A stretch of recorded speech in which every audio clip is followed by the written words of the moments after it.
It's been over a year and we're back with another tier list. 我が名はユーハッバお前のすべてを奪うものだ。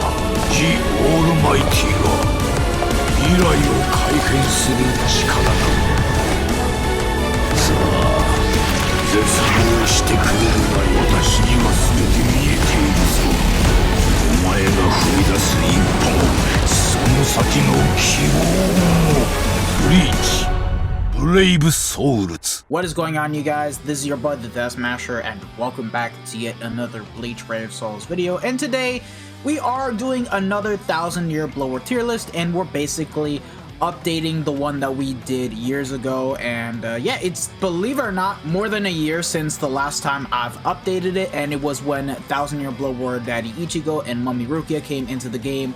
And now, thankfully, a year and a half later since their release, we finally got brand new 1000-year blower characters, such as the remake of Yhwach, Yamamoto, and Aizen, meaning that it literally opens the gateways to more 1000-year blower characters, and it also means that we can finally update the tier list. But first things first, let me just go ahead and reassemble it from last time because it's been a while since back then. And there we go, this is literally the same exact tier list that we had from over a year ago, and I have to say a lot has changed since then with the arrival of inheritance trials and a lot of other stuff that has been added into the game. The game has changed even more to the point that we do need to reclassify some of the actual characters in the way of how they work. And once again, this is mainly going to be classified for PvE mainly, not PvP and nothing else. It's literally just for PvE. So with that being said, do keep that into mind as we go ahead and you know, talk about the tier list. So anyways, for power, the only change I'm really gonna make here is put Ryuken all the way above Nemu and Toshiro, just because of the simple matter of fact that this guy still has a really high berserker of 60%. Now, he may not have status omens, but like, keep in mind that in inheritance trials, he's actually going to be a way stronger character compared to the likes of Nemu and Toshiro. Now, yes, Nemu and Toshiro, they do have way better kits, but with the fact that in inheritance trials, enemies will have the freaking iron skin ability, these characters that have no berserker or literally only a 20% berserker are pretty much just outdated nowadays, which is why I'm gonna classify Ryuken up in here. But that being said, this character is a bit inconsistent in terms of strong attacks, so that's why Yamamoto is staying above Ryuken in this case. So yeah, basically just to point everything that there is to know. But yeah, other than that, the list is actually going to be the same. Yachiru being the worst, second worst being Orihime, third worst being Ugram, even though he's great for PvP and now has a use in guild quests. Literally, these characters are mainly outdated, and basically from Ryuken and onwards are basically the good characters for 1000-year blower. Tech, I don't think there's any change that I need to pretty much make here. Now, I've seen people say, oh, Oetsu's better than Yamamoto. I'm sorry, but no, he's an ad unit. I mean, sure, he does have guard break and everything, and he's a pretty nice unit, but let's be honest here, for IT, you want to use Yamamoto, not Oetsu. Speed, there is one change I am going to at least make, and that is to bump Bazby up again above Tenjiro. The reason why is because for inheritance trials, he does have the disabler against power or Ronker mobs. Now, yes, he may hit a lot less, and he may not have the same berserker value as Tenjiro, but do keep in mind that this guy, for whenever we have all Ronker mobs in IT, he's gonna have a way easier chance at being able to clear the actual run, and it's just gonna be a bit better to use. Now, yes, there are better speed units like, you know, 7th Anniversary Uryu and Azushiro, but that being said, for those that don't have those units, Bazby is actually going to be a really great unit to use here, and the rest is basically going to be left unchanged as it is. So yeah, there's nothing really I need to add here, so yeah, okay, let's move along. Mind, I think there's nothing to add here. Yo, I thought I would have to update the tier list even more, but I guess not. No, there's literally nothing. Besides, it's gonna be a while until these 1000-year blower characters start getting their resurrection, so who knows, bro. If Yhwach gets Frenzy, he's definitely only gonna go just slightly above 1,000-year blower Aizen, because at least you can make a use out of him in guild quests, but that's it. But yeah, other than that, nothing else really needs to be changed here, and I'm not gonna place Gremmy above Candace just because of the fact, okay, yeah, sure, he has complete status immunity, but that doesn't really mean much when he has a weaker SA1 and literally the same Berserker, so yeah. Now, Heart, on the other hand, there is a slight change that I want to make, and that is to basically buff up Senjumaru and put her at least above the 1,000-year blower now, just because of the simple matter of fact that, again, just like Basby, she does have the Disabler against Orankar mobs. Again, it's just that she doesn't have boost on the second trial attack, she doesn't have a devastation, but like for inheritance trials, she is going to be a really good character if you don't have any of the better units like Spirits Are Forever with your Yoruichi or even 6th Anniversary Aizen to use for when it comes to farming the game mode in and of itself. But yeah, that's basically where I'm gonna stop with changing the rankings of the 1,000-year blower characters, but other than that, it's literally just because of the matter of fact that in IT you want to have units that hit stupidly hard, and you also want to basically have units that have a higher chance of inflicting a status on them. You know what? I'm actually going to go as far as to bumping up Senjumaru above Chojuro. Like, I know Chojuro has a way better kit than Senjumaru, I'll say that much, but Chojuro has Captain Killer. And let's be honest here, he's not going to be that good even if he's 5/5 max transcended T20, since he doesn't have guard break, he only has a 20% Berserker. Yeah, there's just a lot of stuff. Man, this guy fell off really hard. But yeah, that's all. That's literally all that needs to be changed for the tier list. But now let us go ahead and talk about the new 1,000-year blower characters and where to rank them. Now let us go ahead and start off with the easy one being Yamamoto, because he is a power character and we obviously have the power list on top. So yeah, anyways, Power Yamamoto, this character, I've already talked about him before in my Should You Summon video when he got revealed and when I showcased him, but I'm gonna talk about him yet again because he is just, you know, worth talking about before even going into placing him on the tier list. Now, this character is easily the best unit in BBS that has pretty much surpassed 6th Anniversary Aizen, even though he doesn't have the same survivability and consistency and damage compared to him, but what he brings to the table is more than enough to top him just because of the fact that he does come armed with Frenzy +1, with Marauder, meaning that he can nullify resistances, and also has Guard Break, shared complete status immunity, making him completely immune to all status elements and giving allies a status element immunity for when Yama steps on a burn, poison, puddle, whatever it may be. Even has status element spiritual pressure boost of 18%, meaning that once you inflict a status element for 10 seconds, you'll have your total SP boosted by a good 80%. Has Berserker of 40%, bombardment, damage to burning, and weakened enemies by a good plus 40%. Debilitator, and to top it all off, even has weakened defense, making him by far the strongest nuker in the game by far until we get a unit that has Bombardment +2 and also has Quincy and Holo Killers. Other than that, really perfectly valuable as a character.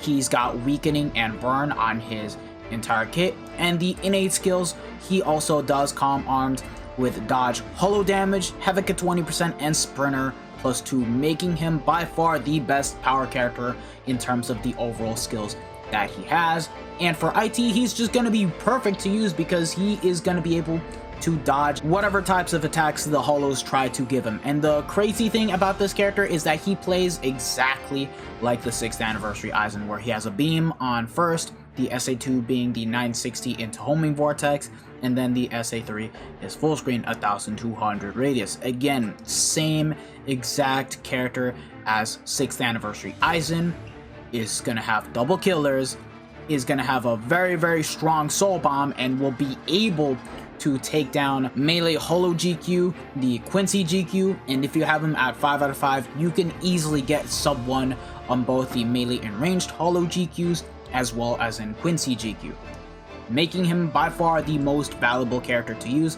And in IT, he is still going to be a powerhouse, not in terms of consistent damage, but in terms of survivability and everything else. He is goated, making him a way better power character than the likes of Bruno and 5th Anniversary Ichigo. So Yamamoto is going to take the numero uno spot.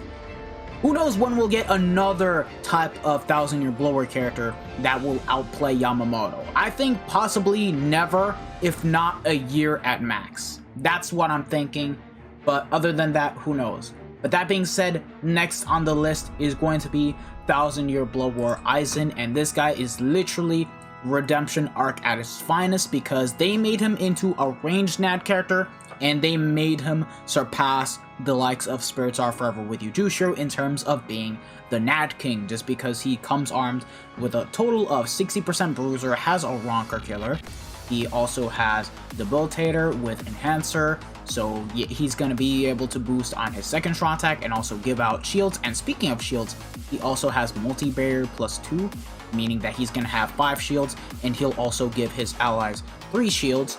Also has increased status summon chance against speed attribute enemies, meaning that no other speed mob will ever be able to not get screwed over by a status summon unless they are immune to weakening. Guard break plus hit hidden enemies and poise, and of course status summon attack boost of 80%. Basically what Yama can do upon inflicting a status summon, except for Aizen, because he's a normal attacking character, he's gonna get the attack boosted up at 80% for 10 seconds. Making him by far the best NAD unit in the game. And he does also come armed with the innate skills of being able to read all affiliation dodges, making this guy perfectly valuable for SAIKYOU as a whole. For whenever you're doing a floor in which enemies have dodged, you can literally use this character, whether it be against Holos, Oronkars, no affiliations, Soul Reapers. This guy will have the value that is deemed worthy of being used on. And of course the Transcendence quests, it just makes it so that way it's easier to go through the quests in which you literally use tech characters. Also has Fire Immunity, which is exactly what you would want for his GQ counterpart, because you're going to be mainly using him in ranged Ronker GQ, and also has Sprinter +1.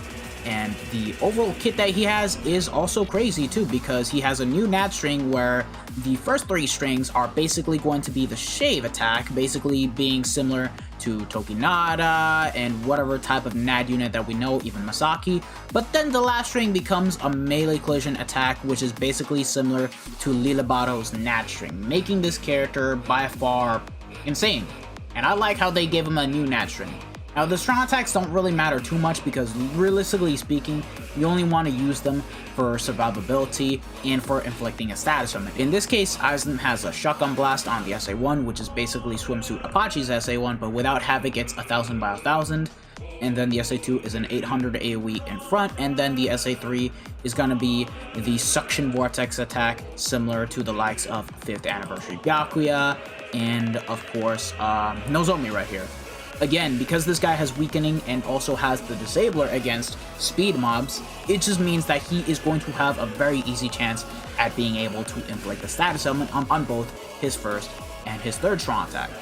So yeah, Aizen, this is also a very clean and easy ranking for him. He's gonna take #1 spot of the tech units. Now Yamamoto, don't get me wrong, in terms of being a unit that you can use for IT to clear fast, he'll get the job done, don't get me wrong, but considering nowadays we have way stronger units that have, like, per se 40% Berserker, and even to the point that we have units with 60% or even Frenzy +2, Aizen is just gonna literally dominate Yamamoto in terms of content like Inheritance Trials by a good model, even if he is a NAD unit. That's why this unit is so good to begin with. He's literally Cacao Society Ulquiorra, but on crack. That's what this unit is. Finally, last on the list is Yhwach. Now, this character is a PvP character, but outside of that, he is a phenomenal melee NAD unit to use that has a ton of survivability, and you know what, is also perfectly fine to use in a lot of Guild Quest weeks. So yeah, for starters, he's gonna have Flurry +2, which is already better than the average unit that has Flurry with 50% Bruiser. He's also going to have Guard Break, meaning that you can use him to auto just fine and be able to get through the quest. And if you also enjoy playing this character like I do, you guys can use him for PvE content as long as it's not in Inheritance Trials.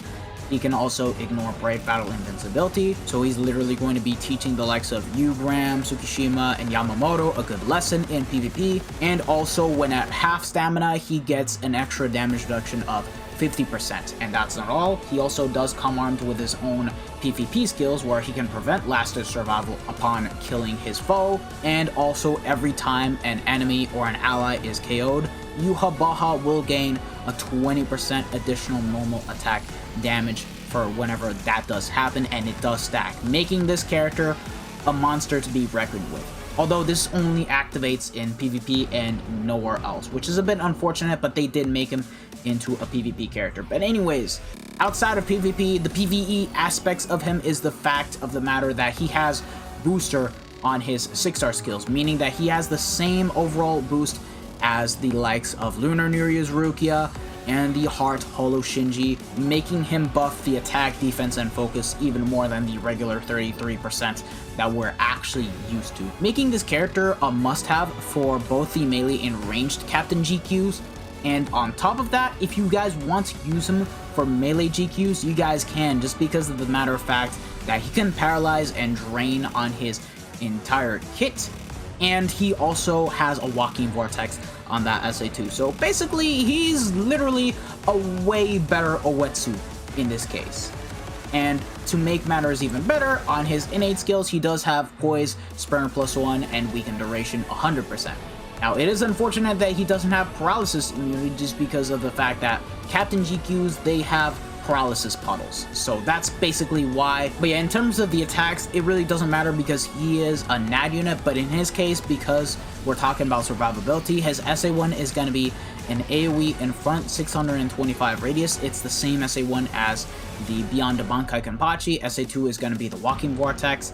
It's going to be the same as the likes of Holo Shinji, the Fierce Battle Byakuya, as well as White Day Aizen. So other than that, really great for crowd control. And then the SA3 is going to be full screen. So yeah, other than that, this character is great. He has a lot of survivability. He does a ton of damage, and he is really damn good to use in guild quests, and in my opinion is by far one of the best melee NAD units that we have in the game so far.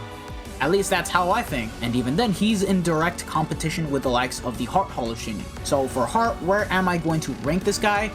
Now, Yhwach is definitely going to go into the high spot for Heart, but him being a melee NAD unit doesn't mean that he's going to be all that great for IT for when it comes to autoing, despite having Paralysis and Drain, unless you have, per se, both Masaki and Yhwach on the same team, or even, per se, Aizen and Yhwach. In that case, things are going to change, but the way of how I'm placing them, since this is mainly for PvE, and I'm also focusing on the aspect of IT, I'm going to place Yhwach right underneath Senjumaru. Now, in my opinion, yes, he has the multipliers. He has everything that a NAD unit needs.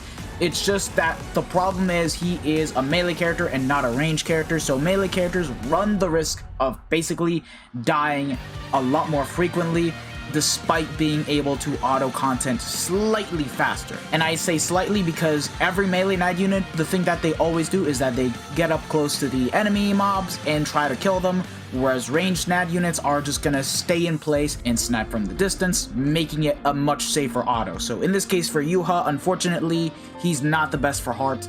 But that being said, they did make him into a PvP character, so it was to be expected. And yes, I still think that Senjumaru is going to be a much better Heart unit to use for IT, because again, status elements. She has Frenzy, she's got Disabler against Rankar, so there's that. Whereas Yhwach, yes, he's going to be safer than Senjumaru, but I feel like he's not really going to be all that meant to be used in IT, and will just basically be one of the better units to use for single player content, and at the very least, for Inheritance Zone, Droplet Zone, and even Epic Raids. So I'll say that much. He's definitely the best melee NAD unit that we have in the game, competing with the likes of Heart Holo Shinji, and at the very least, Yhwach, outside of PvP, he has a lot more uses than Jugram or Askin, where they were made specifically for PvP, don't have guard break, and don't have a lot of use other than their own Quincy, Stern Ritter, GQ, whatever the hell it's called. I don't even want to remember the damn name of it because it's a freaking mouthful. But anyways, that's the end of the list. Now, do you guys agree or disagree with the list? Let me know in the comment section below, because changing some of the characters' rankings in terms of what they needed to be, it was not really easy to pretty much put up a good list about it, but like, I tried my best with it, so yeah, that's all that really matters at the end of the day, to try and be accurate as possible for when it comes to ranking the characters in terms of PvE content and even guild quests. So yeah. That being said, thank you guys for watching this video. If you guys have actually enjoyed it, don't forget to smash that like button, share this video with your friends and family, subscribe to the channel if you guys haven't already, and hit the bell notification so that way you guys are up to date with my most recent videos. Now, the next video you guys can expect the 7th anniversary Ichigo Max Transcended T20 showcase to drop soon on my channel when I can get it out on there. So yeah, thank you guys for watching. This has been your boy, the Death Smasher, and I'll see you guys next time. Peace out, bye.